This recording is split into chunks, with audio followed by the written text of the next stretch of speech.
মৃত্যুর সময় শয়তান আপনাকে পিছনে আমার পিছনে লেগে থাকে। আল্লাহ বলছেন ইন্নাল্লাযীনা ক্বালু রাব্বুনাল্লাহ সুম্মা ইসতাকামু তাতানাজ্জালু আলাইহিমুল মালায়েকা আল্লা তাখাফু ওয়া লা তাহজানু ওয়া আবশিরু বিল জান্নাতিল্লাতী কুনতুম তুআদুন।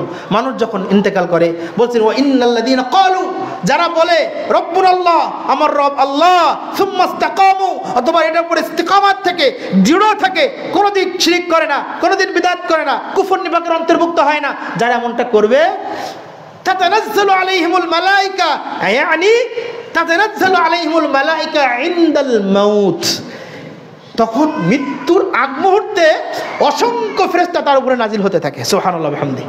যাতে করে ওই সময় তাফসীরকারগণ লিখছেন ওই সময় শয়তান এসে তাকে ঈমান হারা করতে না পারে। ওই সময় এসে শয়তান ঈমান হারা করতে না পারে, তখন ফেরেশতা ওই ঈমানদার মানুষের উপরে শত শত ফেরেশতা নাজিল হতে থাকে।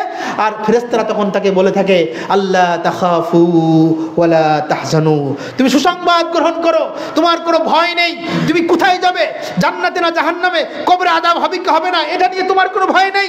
ওয়ালা তাহজানু, পৃথিবীতে কাকে রেখে এসেছো, কি অবস্থায় আছে, স্ত্রী সন্তান পুত্র কি অবস্থায় আছে, বাবা মা কি অবস্থায় আছে, এটা নিয়ে তোমার কোনো টেনশন নেই। ওয়াবশিরু বিল জান্নাহ, তুমি জান্নাতের সুসংবাদ গ্রহণ করো।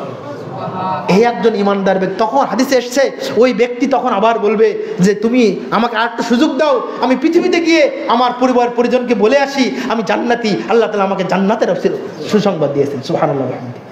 যদি আল্লাহর ইস্তিকামাত, ঈমানের প্রতি ইস্তিকামাত থাকতে পারেন, তাহলে মৃত্যুর আগে ফেরেশতা এসে আল্লাহ তাআলা আমাদেরকে রক্ষা করবেন শয়তানের ওয়াসওয়াসা থেকে।